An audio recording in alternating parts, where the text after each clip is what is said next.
আমি আপনাদের সামনে সূরা হুমাযার মানে বলতে চাই। বাংলা অনুবাদ। আউযু বিল্লাহি মিনাশ শাইতানির রাজীম।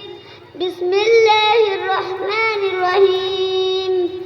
শুরু করছি আল্লাহর নামে যিনি পরম দয়াময় অতি মেহেরবান। ওয়াইলুল লিকুল্লি হুমাযাতিল লুমাযা।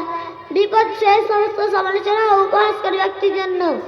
আল্লাযী জামাআ মালাহু ওয়া আদ্দাদা।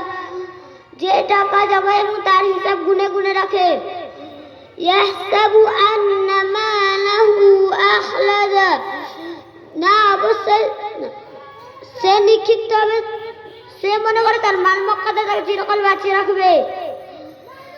কাল্লা লায়ুনবাযান্না ফিল হুতামা। না, অবশ্যই সে নিক্ষিপ্ত হয় চূর্ণ বোধকারী আগুনে। ওমা আদরাকা মাল হুতামা। তুমি কি জানো চূর্ণ বোধকারী আগুন কি? নারুল্লাহিল মুকাদা। এটা আল্লাহর প্রজ্বলিত আগুন। আল্লাতী তা'তালিউ আলাল আফইদা।